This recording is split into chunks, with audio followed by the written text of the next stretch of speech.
Depuis le début d'année, 8 personnes ont laissé leur vie sur les routes auboises. Les chiffres d'accidents et de tués sont en baisse. Pas question pour autant de relâcher la pression. C'est un bilan encourageant, mais c'est un bilan aussi qui demande tous les jours d'être sur le terrain, et que je demande également aux automobilistes d'adopter des comportements civiques au volant et ne pas se laisser aller, parce que sur très peu de temps on peut retourner la barre, et c'est pour ça qu'annoncer ces chiffres, j'attends toujours le dernier jour de l'année, et même encore là, je reste vigilant. Preuve de cette vigilance, la présence ce matin lors de contrôles de tous les représentants des forces de l'ordre, préfets, sous-préfets, procureurs, police et gendarmerie mettent les moyens en commun pour cette semaine de sensibilisation. On a visé la personne, à savoir si elle reconnaît l'infraction et si elle désire signer, mais sur le reste, il y a énormément de gens qui contestent.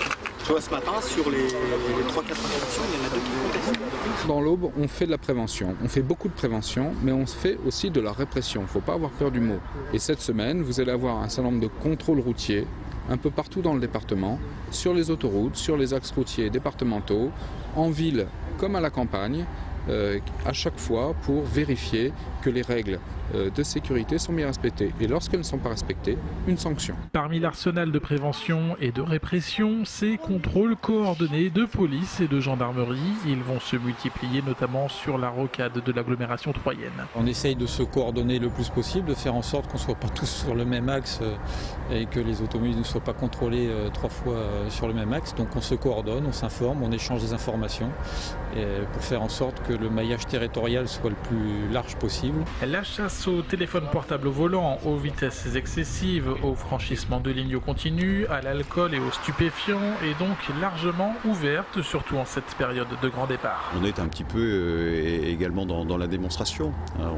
On est là aussi pour la communication et rappeler que les enjeux de sécurité routière sont des enjeux permanents, véritablement.